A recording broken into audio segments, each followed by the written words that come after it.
मला किस्सा सांगतो एक. सर 11व्या सीझनमध्ये कोण बनेगा करोडपतीमध्ये एका माणसानं 2009ला बहुतेक 2009ला बिहारच्या सुशील कुमार नावाच्या माणसाला 5 कोटी रुपये मिळाले होते. आठवते तुम्हाला? 5 कोटी रुपये मिळालेले होते. 5 कोटी रुपये मिळालेले होते आणि त्या सुशील कुमारला ते 5 कोटी राखता आले नाहीत.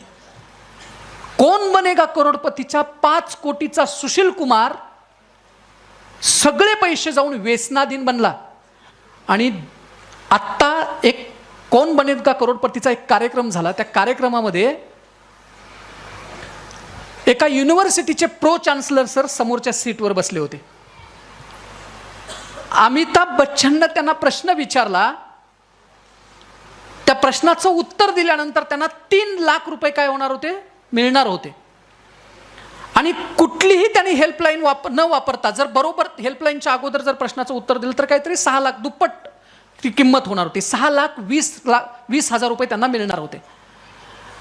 त्या प्रश्नाचं उत्तर त्यांना माहिती होतं. त्या प्रो चान्सलरना त्या प्रश्नाचं उत्तर माहिती होतं. त्यांनी त्या प्रश्नाचं उत्तर दिलं. 6,20,000 रुपये त्यांनी जिंकले. सगळ्या हेल्पलाईन जिवंत होत्या. अमिताभ बच्चन दुसऱ्या प्रश्नाकडे जाणार त्यावेळेस ते म्हणाले, बास करा सर, मला खेळ सोडायचा आहे. ते म्हणाले, असं का? तुम्हाला खेळ का सोडायचा आहे? चोप्रा नावाचे ते प्राध्यापक आहेत. त्यांचं नाव मला वाटतं निरंजन असं काहीतरी आहे, मला आठवत नाही सध्या. आणि ते म्हणाले, असं का? तुम्ही तुमच्या हेल्पलाईन सगळ्या जिवंत आहेत. 6,20,000 रुपये तुम्ही जिंकले. खेळ अतिशय उत्तम पद्धतीने खेळताय आणि तुम्हाला खेळ सोडायचा आहे, असं का? ते म्हणाले, जो प्राप्त है व पर्याप्त है.